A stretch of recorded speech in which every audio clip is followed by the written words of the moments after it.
Hello chers Césiens, bienvenue sur le journal crypto. Nous sommes le 26 juillet, il y a plein d'actualités à voir. Avant de passer aux unes, sache qu'on va lancer la C0 Academy pour aider tous les nouveaux dans l'univers de la crypto-monnaie. Donc inscris-toi à la chaîne YouTube, tu as le lien en description et tu peux participer également à nos votes pour élire les projets francophones, 5 pour être plus précis, sur lesquels on fera des vidéos très prochainement. Donc si tu veux participer à cette votation qui se fera en plusieurs tours, inscris-toi tout de suite sur mon Twitter. Pareil, tu as évidemment le lien en description. Et à présent, ce que je te propose évidemment, c'est de regarder déjà les sujets à la une. Solana, ça fait un petit moment qu'on n'en a pas parlé avec la sortie d'un téléphone, mais tu verras évidemment que tout ne se passe pas merveilleusement bien, malgré les déboires. Il y a des prédictions qui sont plutôt positives. Certains parlent de plus 1400% d'ici 2030. C'est ce qu'on va voir dans ce journal. Coinbase, après avoir été la cible de rumeurs comme quoi l'exchange se portait très mal, là, on va au-delà de la rumeur. Coinbase commence à être inquiété par la SEC. Et ça, par contre, ce n'est pas de la rumeur. Donc, on va regarder pourquoi la SEC commence à s'intéresser sérieusement à Coinbase. Et alors que The Merge se déroule plutôt pas mal, va dans le bon sens, Ethereum se prépare évidemment à faire différentes évolutions qui, selon son promoteur principal Vitalik, amèneraient la blockchain à pouvoir traiter 100 000 transactions à la seconde. C'est ce qu'on va voir dans ce journal. Et maintenant qu'on a vu, chers Césiens, l'ensemble des unes de ce journal, ce que je te propose, c'est de me suivre sur Twitter pour suivre l'ensemble des actualités 24/24, en admettant évidemment que je dorme un petit peu, et on passe tout de suite à l'ensemble des actualités du jour.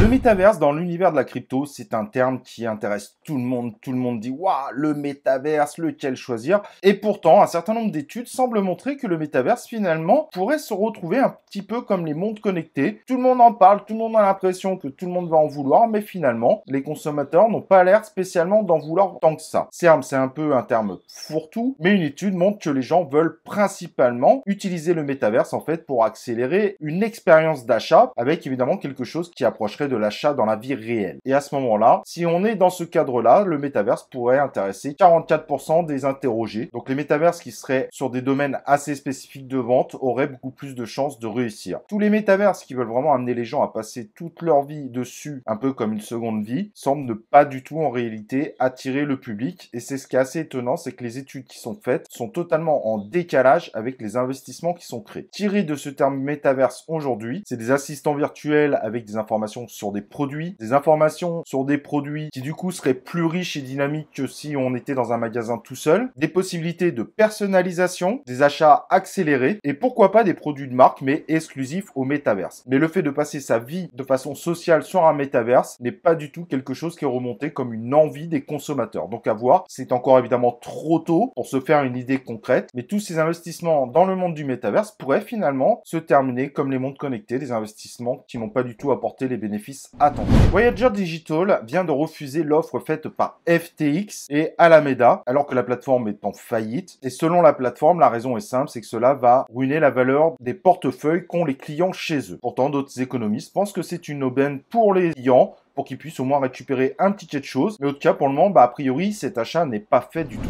Bored Ape Club pourrait être inquiété et être mis devant la justice. Il lui est tout simplement reproché d'avoir promis un retour sur investissement positif pour tous ceux, évidemment, qui rentrent dans cet univers. Et donc, cela amène, évidemment, un cabinet à regrouper un certain nombre d'investisseurs, à attaquer Yuga Labs pour avoir tout simplement trompé les investisseurs avec une promesse qui était potentiellement pas du tout tenable. Cette demande de procès est donc à prendre vraiment au sérieux car Yuga Labs pourrait être vraiment inquiété car sa promesse n'est évidemment pas mise en exécution et vu l'effondrement des NFT globalement dernièrement, cela amène clairement à penser que ces investisseurs ont été floués. En France, l'AMF et l'ARP ont décidé de s'intéresser aux influenceurs en proposant très bientôt des recommandations que devront suivre les influenceurs dans l'univers de la crypto-monnaie, mais pas seulement avec l'idée de surveiller les influenceurs, mais également de leur proposer une sorte de label qu'ils pourront obtenir après une formation et un suivi de recommandations, un label qui pourra être être retiré si en effet l'AMF et l'ARP considèrent que les éléments requis pour garder le label sont respectés sur le temps. À voir évidemment ce que cela va cacher, quels seront les prérequis, mais c'est pas forcément une mauvaise idée en soi. Cependant, cela pourrait aussi amener tout simplement à interdire les influenceurs qui ne respecteraient pas tout simplement ce label,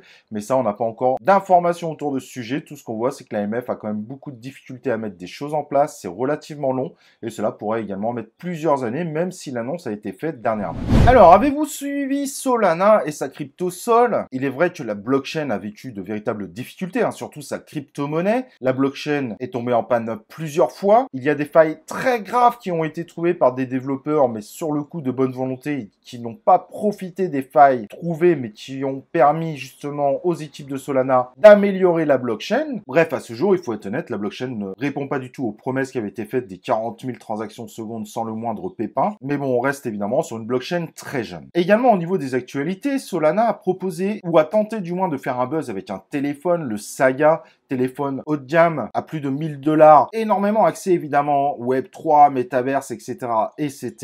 Mais les précommandes ont tout simplement été un fiasco total. A priori, le téléphone n'a pas attiré du tout les geeks de l'univers de la crypto-monnaie. Alors là, on a mis en place le tableau assez noir, bien évidemment. Après, à côté de ça, faut pas oublier qu'il y a un grand nombre de projets de très grande qualité qui sont sur la blockchain Solana ou qui sont en train d'être développés. Cette blockchain a attiré énormément de monde en 2021. On voit cependant qu'il y a moins de projets en ce moment proportionnellement qui se mettent dessus. D'autres blockchains semblent commencer à attirer plus de public, mais cependant, le nombre de projets qui est dessus est impressionnant. Et surtout qu'il y a des projets qui peuvent vraiment faire des hypes de folie. Et donc, par rapport à ça, alors que le Solana aujourd'hui est à 35 $, une étude de spécialistes de la FinTech considère que malgré le bear market actuel qui pourrait durer, la crypto atteindrait 45 $ à la fin de l'année, 166 $ en 2025 et 512 $ en 2030. Ce qui ferait forcément un joli x14, ce qui ferait plaisir aux holders de Solana, surtout ceux qui pourraient par exemple entrer aujourd'hui. Évidemment, je n'ai pas de boule de cristal, je ne fais que vous relater une étude et les avis restent très partagés car 40% de ce panel de spécialistes considèrent que c'est le moment d'acheter du Solana, mais 29% considèrent qu'il faut le vendre et donc que le Solana n'a plus d'avenir. Pour ma part, personnellement, mon avis c'est que le Solana peut encore monter. Il a sacrément chuté, mais dû aux différentes actualités évidemment qu'il y a eu autour de la blockchain et que du coup ça lui donne une vraie capacité de nous refaire un petit quelque chose. Il y a quand même beaucoup de projets dessus. Maintenant, la prédiction de le voir à 500 $ en 2030, ça me paraît aujourd'hui quasiment impossible d'imaginer ça, car il y a de plus en plus de blockchain, d'offres de plus en plus alléchantes, surtout pour les projets évidemment, et qu'au vu des évolutions des blockchains depuis quelques années, en 2030, on sera probablement sur un univers bien différent. À vous de voir, mais je trouvais quand même cette étude malgré tout intéressante, car il y a vraiment des gens qui pensent vraiment que Solana va purement et tout simplement vraiment exploser, et d'autres qui n'y croient plus du tout. Et comme vous avez vu, on est sur des pourcentages qui sont pas si éloignés que ça. Donc ça va être très intéressant de voir la suite des événements.